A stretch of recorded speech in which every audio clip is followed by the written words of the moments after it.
right, the Pennsylvania primary is in less than 2 weeks, and while of course we're paying a lot of attention to the presidential primary, there are also other important races, including one for a Pennsylvania U.S. Senate seat right here in our state. Here to talk about it is our City Paper editor Charlie Deach, staff writers Rebecca Nuttall and Ryan Dito. Hey everybody, thanks for being here. Thanks for having me. Hello. Hi. All right, Ryan, you're covering the U.S. Senate race, which is not getting nearly as much attention as the presidential race. Why should people be paying attention? Well, first, I want to answer probably why it's not getting as much attention is we don't have any candidates lobbying, insults towards Muslims or Mexicans or anyone else who, has crossed the current front runner, I guess. But it is important because pundits have said that this Senate seat is crucial if the Democrats want to retake the Senate, I guess. There's currently the Senate makeup is 54 Republicans, 44 Dems, and 2 independents who caucus with the Dems. So I guess they're with 24 Republican seats up for re-election and only 10 Democratic seats up for re-election in terms of the whole U.S. Senate, there's a really big possibility that the Democrats could retake the Senate, and the Pennsylvania Senate race is one of the most important. Yeah, I think what's important about this primary is if the Democrats don't beat Pat Toomey in November, you're going to be able to trace it right back to this moment when they decided to Joe Sestak, who'd been running again for the Senate seat for like a year and a half, for 6 years, basically 6 years, since he lost 6 years ago to Pat Toomey. He has been preparing for this second go round. So he has the money, he has the platform, he has notoriety because he barely lost to Toomey before. But the Democrats decided they needed a candidate that they could better control, that they could better control the message and control the campaign. And so they offered it to everybody and their brother, including Rich Fitzgerald. And then finally, they got Katie McGinty, who I actually think was doing a pretty good job in Governor Wolf's office, to go after this seat. And so they're spending a lot of money now, and she's way behind in the poll. I know she's gained some, but she's still pretty far behind. Yeah, the most recent primary poll was, I believe it was Sestak at 41, McGinty at 31, Fetterman at 9, and 19% undecided or something like that. And Charlie, you were talking about all the money they're pouring in. Yeah, Washington Post just reported that the Democratic Senate Candidate Committee, DSCC, is spending $1.1 million to boost McGinty's ads right before the Democratic primary. What's really interesting about that is that $1.1 million could have just been saved for whoever comes out of the primary to go up against Toomey, and Toomey has like $9 million saved up, just waiting to take on whoever the Democratic nominee will be. And they don't have that much money.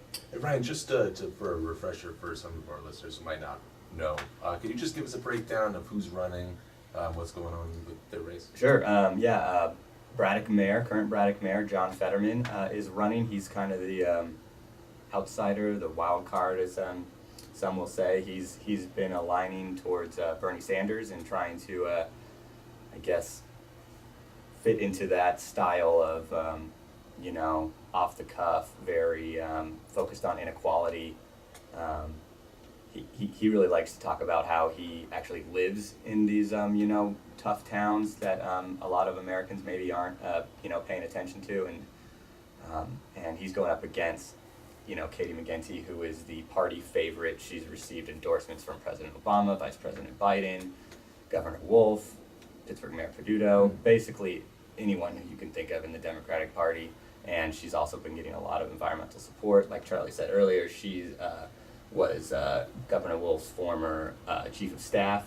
She was also the secretary.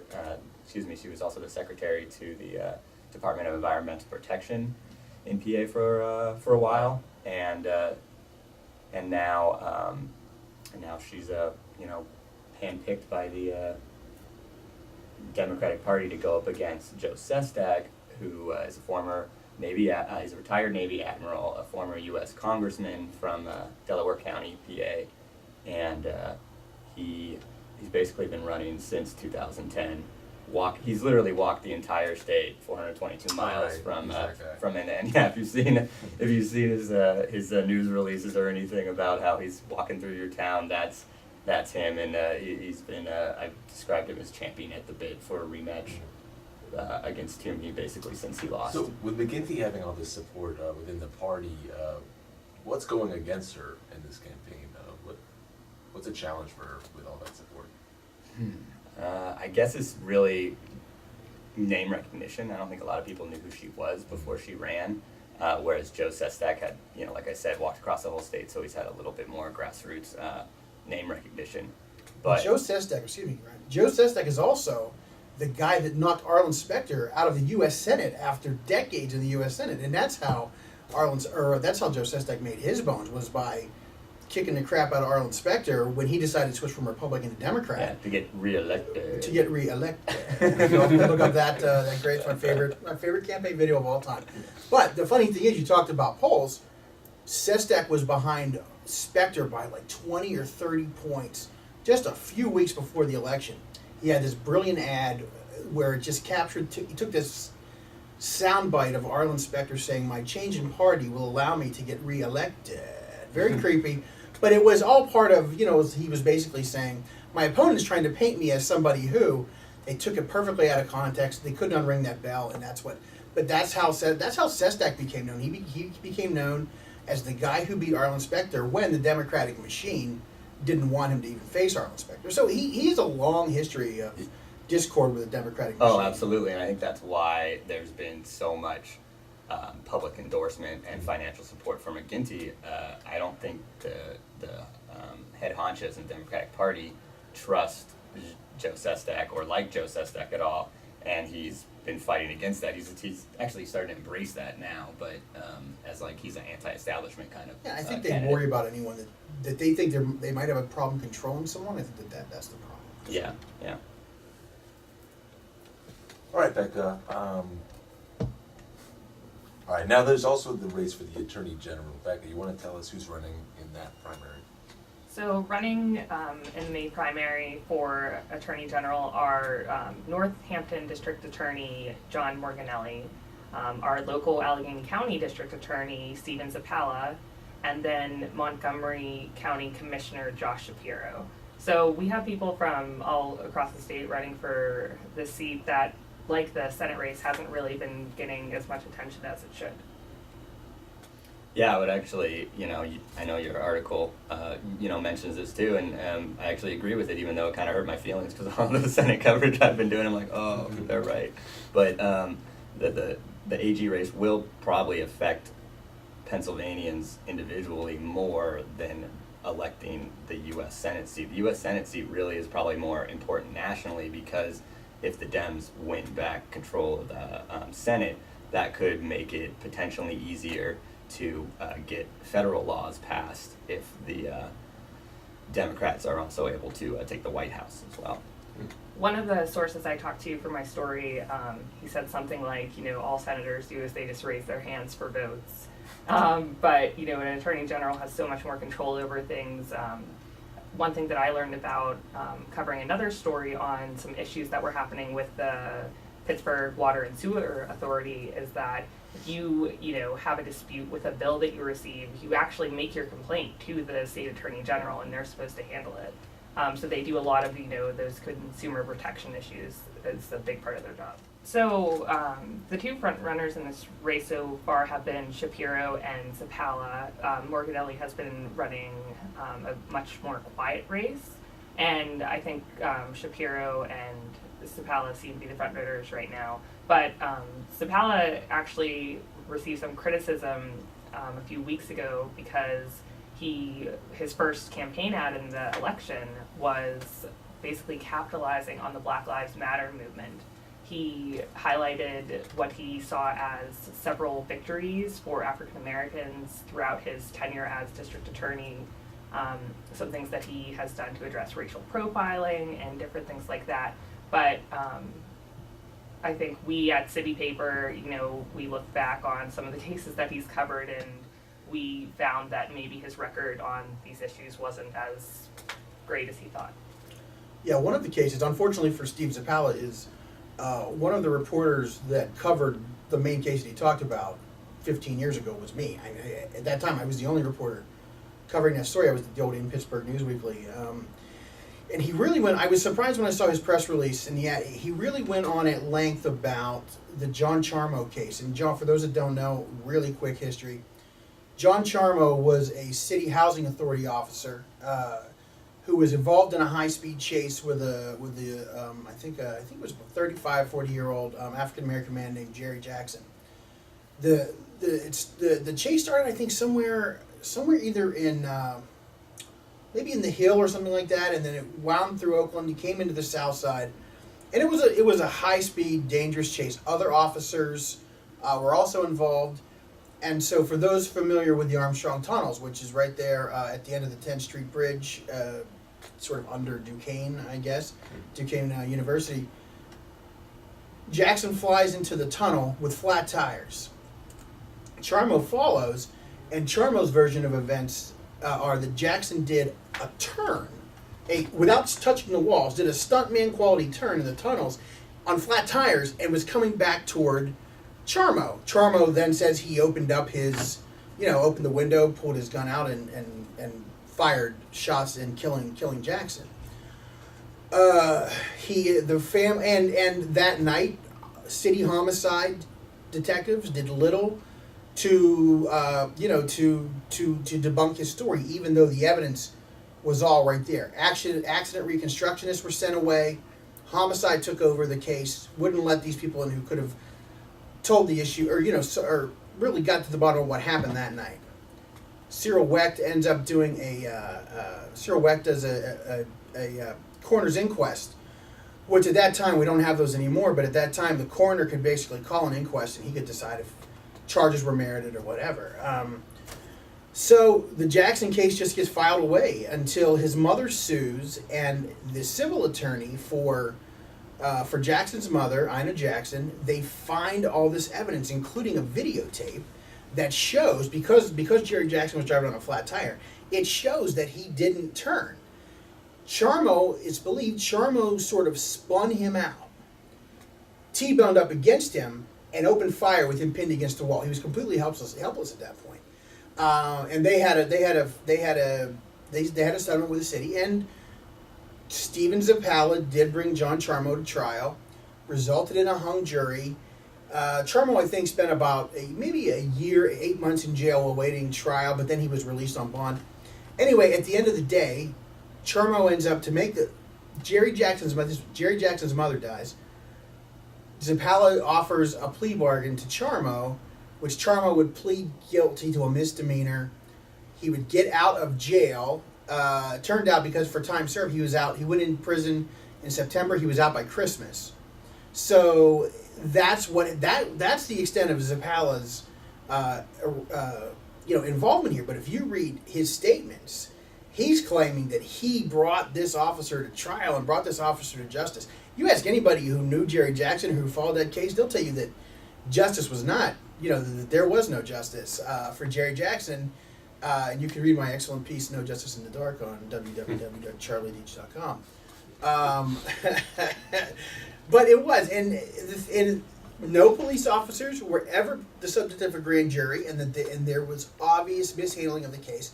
I studied hours of depositions of this case. There were things that went wrong, and the thing is, John Charmo sort of goes to the idea of the police back then. John Charmo wasn't anybody's buddy, just police covering for police, and for Zappala to say that's a win in his book, a big win, that's ridiculous. It's ridiculous.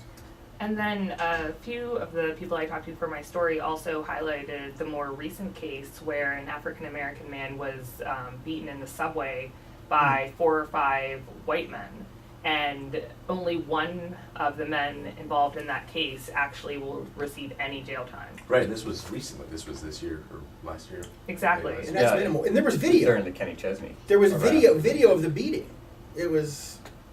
So, I mean, from the people I talk to's perspective, if you're, police brutality, if, equality is something you care about, they think that Shapiro's values would more ring true with you. But a lot of the people I talked to also said that Zapala is possibly more electable because only one Democrat has ever been elected to serve as Pennsylvania Attorney General. And voters seem to favor people who are kind of harder on crime, which is something that, a district attorney fits more in line with. Well, and that one person was Kathleen Kane, right? She's done a great job. Yeah, and so it's kind of like, well, the one Democrat that served as AG went down in kind of controversy. Right, and scandal. she's still in office. She's not helping anything by staying in office and being under indictment. Yeah. So, but one thing, Rebecca, you were telling me, isn't there a claim out there that Morganelli isn't actually running a campaign? He's there to siphon off votes from Shapiro because they're both Eastern PA candidates, right? Yes. So it was actually a question that was brought up at the most recent debate between the three candidates. Shapiro's campaign has claimed that Morganelli, isn't actually running a campaign, that he's only trying to, as you said, steer votes away from Shapiro and thus, help Zapala turn out to be the winner. When I spoke with Morganelli, he said that he wouldn't have, spent all of this money on the campaign. He wouldn't have taken people's donations to use. He would have just given those donations to Zapala directly. But from my observation, at least, his website hasn't been active since January, so I think that evidence kind of, points to the fact that he might not be running an actual campaign. Yeah, definitely buoys that argument. And if you think about it, it's perfect. Zapala can run on, we need a prosecutor, not a civil lawyer / politician, which is what he's saying Shapiro is. If he kills it here in Allegheny County in western Pennsylvania, and Shapiro's got to split the votes out in eastern PA, and Morganelli's running on you need a prosecutor, not a politician, it's certainly happened before, and it wouldn't surprise me if it's happening here. So obviously we're trying to, bring a spotlight to some of the races that people aren't paying attention to, but we are also covering the race that everybody is paying attention to. Today's cover features an illustration by Vince Dorse. I saw it this morning. It's pretty incredible. Charlie, do you want to just explain what that's like? So yes, Alex. So this was a no-brainer for us. We decided to, in some way, defile the image of Donald Trump. And, of course, what rhymed with Trump, but dump. And there are many things you could do to dump on Trump. But we decided to dump Trump. And so Vince has the Donald in a classic, carnival dunking booth with Bernie Sanders and Hillary Clinton, throwing balls, trying to put him in the water. And the funny thing is, we decided on this so long ago.